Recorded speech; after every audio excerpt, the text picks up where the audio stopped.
My name is Helen Bertelli.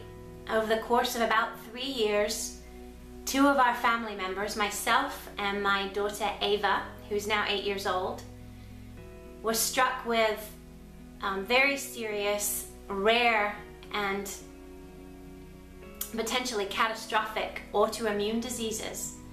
An autoimmune disease is when the body's immune system turns on the cells in our bodies and tries to destroy them.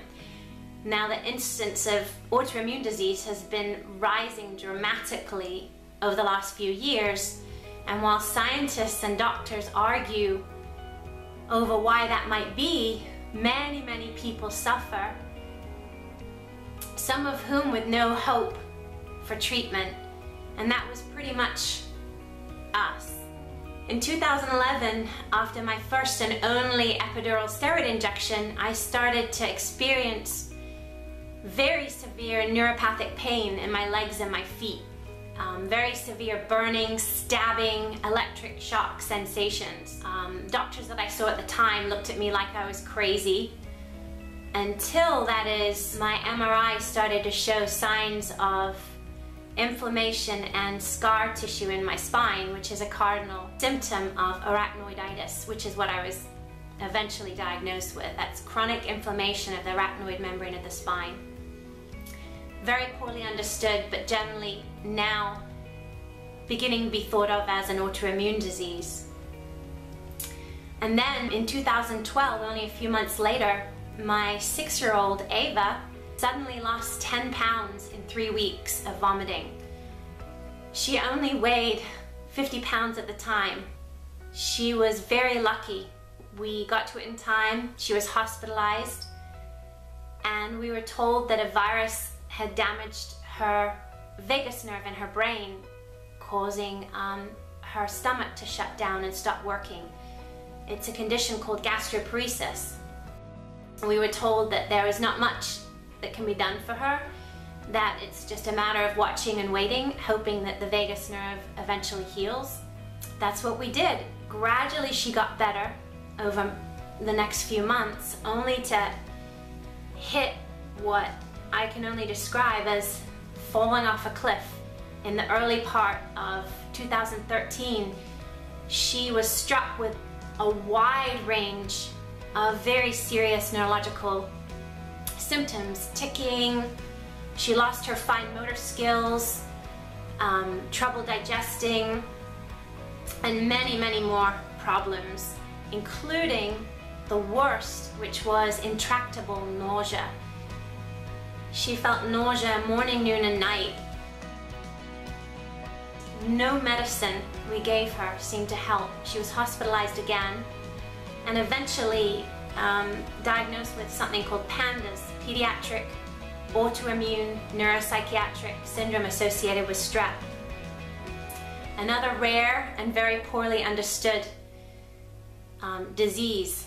We tried a range of treatments. We went to many doctors. Her suffering was profound, and ours was as well, while we watched her helplessly. I think it's not an exaggeration to say that our family almost didn't make it. So, having exhausted all conventional medical treatments, we began seeking our own. We tried a range of things, from acupuncture to homeopathy, some of which helped, but it wasn't until we changed our diet that the real breakthrough occurred. Starting a gluten-free diet in the early part of 2013, primarily for Ava, because I had read it might help her, I started to realize I didn't need my pain medication anymore. I had been told I was going to have neuropathic pain for the rest of my life. So for me, this was nothing short of a miracle. But while Ava was benefiting from gluten-free, it didn't quite do everything that we needed it to. She still had a lot of nausea. So we prayed, and buoyed by the knowledge that the diet was helping me, we decided to go a step further. And with the help of our tremendous community and the support of our church and our friends, we decided to remove all grains from her diet, effectively starting what is known as a paleo diet. This was about 4 months ago, and she got better.